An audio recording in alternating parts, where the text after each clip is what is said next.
If you've been following my channel and my Twitter for a long time, you would know that I'm an avid Sonic fan.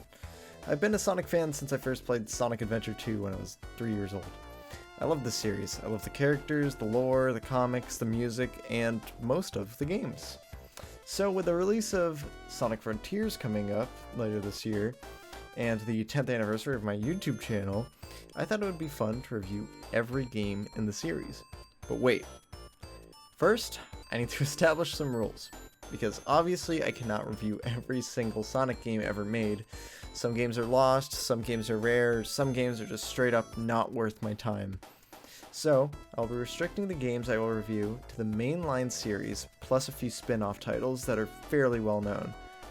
The games will be graded from a Sonic-style S to E scale. Ooh, pretty clever, huh? And I also want to mention that although I don't plan to review Free Riders and Rise of Lyric, and the entire Sonic Boom series for that matter, I would probably put those in an E tier, maybe even an F tier. I don't know, those games just are straight up awful.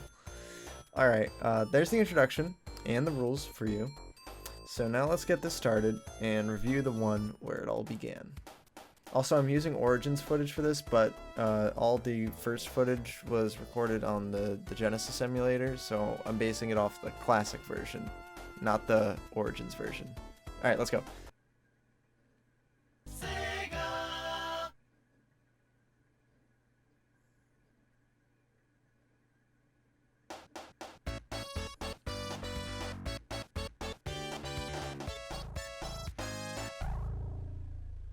Sonic 1 is an interesting game to me.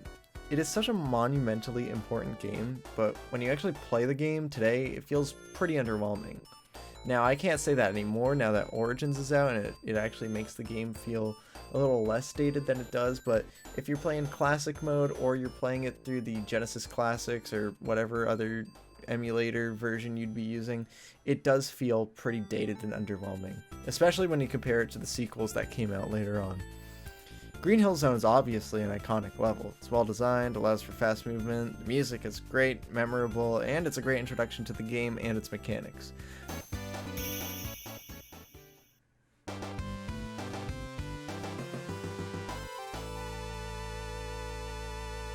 But the game's momentum comes to a halt when we get to Marble Zone, a slow, puzzle-focused zone, and it gets even slower when you get to Labyrinth Zone, the obligatory and infamous water level.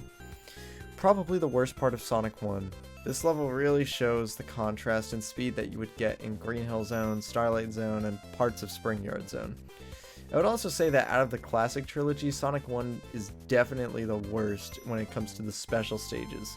It's not horrible, but it's such a bizarre fever dream that I don't want to experience ever again. There's also not much to say about the bosses other than the one for Labyrinth Zone, which is a punch in the face to finish off an already punishing game. Despite its faults and how it has aged mechanically compared to the later entries, Sonic 1 is still pretty good, and I think it sits comfortably as a B rank Sonic game. It is definitely a good start for the series to build off of.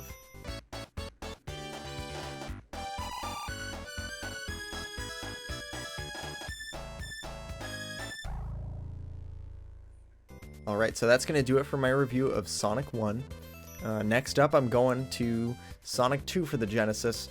Then, I will review a few of the 8-bit games, right? Yeah, that's what I have next in the script. I'm writing this down on a tablet. So anyway, guys, subscribe if you want to see more of this. I'm definitely going to try to get these out consistently. No promises, but I'll certainly try. I have certainly been lazy recently when it comes to my YouTube content, and I can't use school as an excuse now that I've been on vacation for over a month. So I'll try to work on those, and I might also throw in a Sonic Origins review while I'm at it, because that game just came out while I'm recording this, and it's pretty good. Alright guys, until next time, see ya.